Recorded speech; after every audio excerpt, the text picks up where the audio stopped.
Assalamualaikum warahmatullahi wabarakatuh, Buya. Saya ingin bertanya, suatu waktu saya pernah sakit masuk angin, lalu dikerok sekitar jam 3 pagi. Kemudian saya kembali tidur, dan ketika terbangun untuk sholat subuh, ternyata saya mengalami mimpi basah dan mohon maaf Buya, keluar cairan. Dalam kondisi seperti itu, apakah saya wajib mandi besar sebelum sholat subuh atau cukup tayamum saja? Karena orang tua saya mengatakan bahwa setelah dikerok tidak boleh mandi karena bisa terkena serangan jantung atau angin duduk. Mohon penjelasan dan bimbingannya Buya. Saya orang fakir ilmu. Terima kasih banyak. Wassalamualaikum warahmatullahi wabarakatuh.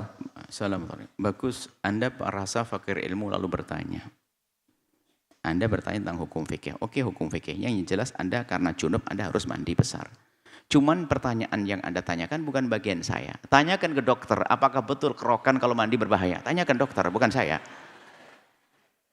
Lalu saya jawab, tidak ngerti. Katanya orang berkata macam-macam. Setiap orang punya resep loh. Wah ini jamu ini paling mujarab. Ini akhirnya stres Anda, perutnya kembung makan jamu semua.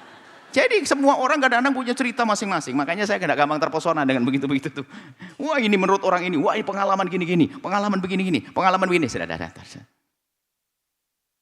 Jadi kalau urusan itu urusan medis, tanyakan ada dokter di sini, betul kerok. Tapi dokternya cerdas, malah ngomong ngerok bukan baik. Gitu mungkin dia namanya itu kerokan tidak baik. Nggak tahu alasannya apa, wallah alam. Jadi tanyakan. Kalau seperti itu tanyakan pada ahlinya. Kalau memang kata dokter membahayakan, Anda boleh bertayamum. Selesai. Jadi lihat indahnya dalam beragama itu. Ustadz pun tidak berguna di sini. Harus ahlinya. Ahlinya saya tidak bisa ngomong, oh ya nggak boleh. Ente siapa kata dokter? Dia tertawa ini Bu Yahya ngomong ngelarang urusan kedokteran. Nggak masuk dong. Semuanya bawa bagian masing-masing. Kalau ada dokter tanya betul atau tidak. Tanyakan dokter kampung rumah Anda saja. Dokter yang baik, dokter yang nggak macam-macam. Dok, apa betul kalau kerokan kena air? Kalau kata orang nggak apa-apa, wajib mandi. Kalau kata betul, kemarin pasien 3 mati dengan saya. Wah, ini bisa jadi gitu. Tanyakan dokter ya, mohon maaf. Jadi betul, Anda bertanya betul dan harus seperti itu. Akan tapi yang ditanya pun harus sesuai tahu bagiannya dong. Itu bukan bagian kami. Cuman kalau kami bicara setahu kami boleh. Saya pernah tanya ke dokter, nggak apa-apa. Tergantung orang yang mungkin pas waktu serangan jantung itu. Jadi, kemudian setelah itu ya kita juga ya pengalaman ya semoga ya sehat terus ya. Ya habis kerok itu ya karena buru-buru, karena ya mandi juga nggak apa-apa. Cuman dia tidak mengatakan ini sebagai rambu-rambu, nggak bisa. Harus dokter yang ngomong. Kalau sudah dokter didengar dalam hal ini. Itu saja. Termasuk kami ingin mengajarkan pada siapapun, patuhlah kepada ahlinya. Jangan sok.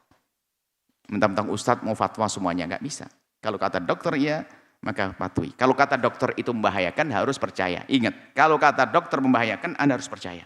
Dokter, apalagi sepakat dokter. Ini membahayakan, makanan ini membahayakan, harus Anda hindari. Minuman ini membahayakan, hindari. Apapun kalau dokter, ingat. Bagiannya urusan kesehatan.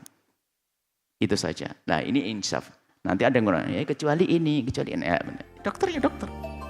Itu saja. Wallahualam bishawab. Al-Bahjah TV. Setelah menyaksikan video ini, jangan lupa bersolawat kepada baginda Nabi Muhammad.